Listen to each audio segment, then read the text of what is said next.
अशोक जी मैं आऊंगा। एक सवाल यासीन मलिक को आपने बोला, अभी सवाल किया सुधांशु जी ने, यासीन मलिक इनसे पूछिए क्या कश्मीरी पंडित ये शो में जो बोल रहा है अरेस्ट किया है शुभंकर जी, मनी लॉन्ड्रिंग शो में, ठीक है ना कि इसमें शुभंकर जी को बना मैं आपका सवाल लेके जा रहा हूं। इस शो में अशोक जी मैं आऊंगा आपके पास। शुभंकर जी शो में जी इस शो में शुभंकर जी शो में जी। ये सलमान मानने को तैयार है कि यासीन मलिक टेररिस्ट था। ये है ये शो में ये तैयार है बोलने के लिए क्या यासीन कि मलिक मसरत अहमद टेररिस्ट है या शब्बीर शाह टेररिस्ट है? क्या यासीन मलिक आतंकवादी है? मैं कह रहा हूं, देखिए आतंकवादी है या नहीं? मैं कह रहा हूं अगर उस पर इल्जाम है, अगर वो इन्वॉल्व है, उसको सजा दीजिए। आप बोलिए आतंकवादी है या नहीं? अगर यासीन मलिक उसमें आतंकवादी है कि नहीं है? आतंकवादी है या नहीं? आतंकवादी है कि नहीं है? देखिए मैं नहीं बोल सकता, मेरी मजबूरी नहीं है। मैं कह रहा हूं उसको कहेगा वो आतंकवादी है, उसको फांसी है कि नहीं है? दो। अगर कोर्ट कहेगा, किसको अगर साध्वी प्रज्ञा ठाकुर को कोर्ट कहती है कि वो आतंकवादी, सर देखिए ये जो आप लोग ये जो सियासत ट्विस्ट करते हैं ना आप लोग, सर ये पब्लिक भी समझती है। ठीक है सर, अशोक जी ठीक है, आपका सवाल पूछ दिया मैंने।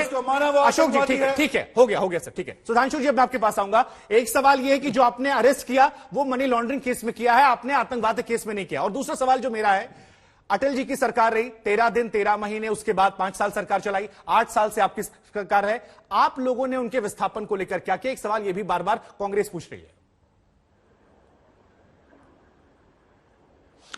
देखिए पहली बात तो मैं सलमान निजामी जी की एक बात का समर्थन करता हूं कि सबसे पहले वो लोग बोल रहे हैं जो कश्मीर में गए नहीं। बिल्कुल सही बात है। पहला ट्वीट कहां से आया था? केरल से, कि कश्मीरी पंडितों के साथ तो कुछ खास हुआ ही नहीं था। अरे आपको कहना चाहिए था आप कौन भाई, आपने कब आके वहां देखा? क्योंकि वहां पे एक ऐसा व्यक्ति सांसद है जो जनेऊ दिखा के गोत्र बता के अपने को कश्मीरी पंडित बताते हैं। इसलिए सलमान निजामी साहब आपकी बात सही है। अब दूसरी बात का जवाब देता हूं।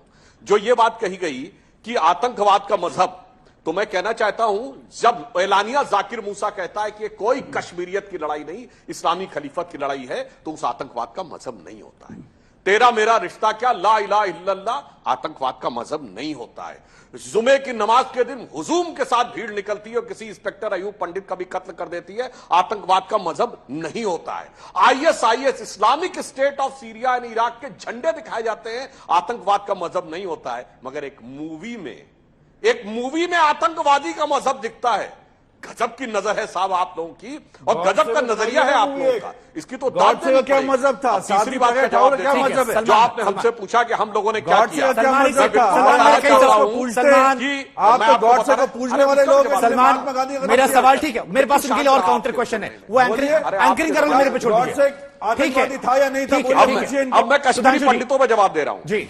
क्या किया? अरे कश्मीरी पंडितों में जवाब दे रहा हूं मैं। जी सर। हाँ बता रहे हैं हमने क्या किया। देखिए कश्मीर भारत का एक ऐसा राज्य था, एकमात्र राज्य जो सेकुलर नहीं था, क्योंकि 42 का जो 42nd अमेंडमेंट 1976 का था, उसको कश्मीर में धारा 370 की आड़ में वहां की विधानसभा ने कभी सेकुलर शब्द अडॉप्ट नहीं किया। वो 5 अगस्त 2019 को हुआ, और जब से 2.5 साल से हमारी सरकार आई है, वहां पे आईएसआईएस के झंडे दिखना बंद, पत्थरबाजी बंद, पाकिस्तान जिंदाबाद के नारे बंद, एनआईए के केसेस लग गए हैं, और अब आप देखें शांति भी हुई। और अभी तक हम ये बता रहे हैं ईमानदारी से, केवल 610 कश्मीरी फैमिलियों को हम वापस ले जाने में सफल हुए हैं।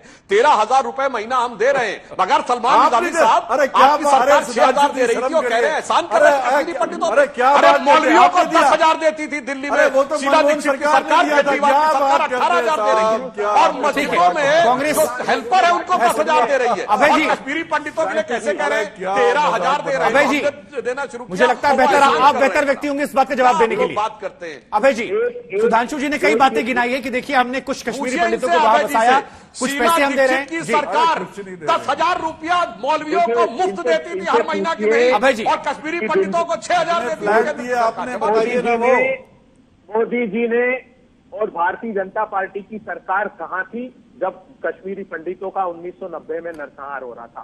आज कहां है मोदी सरकार? पूछिए। अशोक पंडित जी ने तो कल की हत्याओं पर संवेदनाएं व्यक्त की, मोदी जी ट्वीट तक नहीं करते जानते, और ये कह रहे हैं आईएसआई के झंडे वहां फहरा है।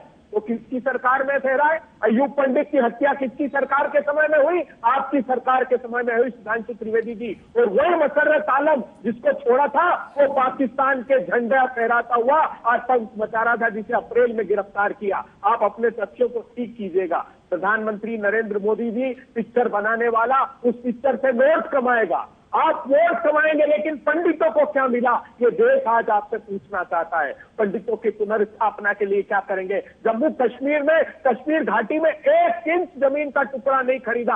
आपने कहा था आर्टिकल 370 हटाऊंगा, हजारों लोग जमीन खरीदेंगे, वहां पर उद्योग लगाएंगे। प्रधानमंत्री जी बताइए ना। और सुधांशु जी, ये कहा जा रहा है कि देखिए हर चीज की आप इमोशंस की भी मार्केटिंग करके उसको वोट में तब्दील कर ले रहे हैं, लेकिन उनके लिए कुछ नहीं हो रहा जिनके नाम पर यह आपने पूरा कैंपेन चलाया कि देखिए कश्मीरी पंडितों का नरसंहार। शुभांकर जी, मैं कितनी बार फैक्ट गिनाऊं?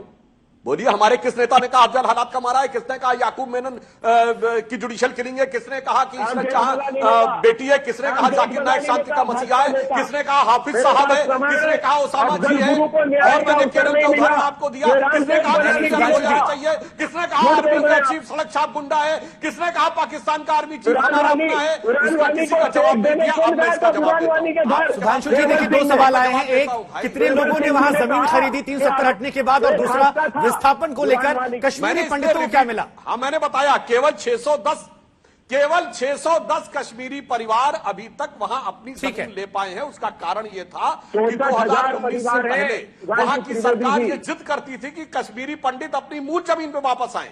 वो पूरे घर जला दिए गए थे, मोहल्ले के मोहल्ले तबाह हो गए थे। हमने जो एरिया निर्माण किया था वो अधिग्रहण नहीं होने दे रहे थे। हमारी सरकार आने के बाद हुआ है। ठीक है, मगर आपके किसी मैनिफेस्टो में भी था, भाई दुबे जी को दिखा दीजिए कि कश्मीरी पंडितों का। ठीक है सुधांशु जी, हमारे हर मैनिफेस्टो में। ठीक है सुधांशु जी, अभय जी, देखिए मेरे पास वक्त की कमी है। इस वक्त की कमी को समझते हुए आप सभी से माफी मांगते हुए इस कार्यक्रम का समापन कर रहा हूं। लेकिन ये चर्चा जो है ये कहीं ना कहीं सियासत और धर्म का एक ऐसा कॉकटेल है जिसने 32 सालों से कश्मीरियों को परेशान कर रखा है। इस फिल्म ने उनके आंसू दिखाने की कोशिश की, लेकिन फिल्म से कहीं ज्यादा ये सियासत का एक बड़ा विषय बन गई और उसको आपने इस डिबेट के जरिए भी देखा समझा।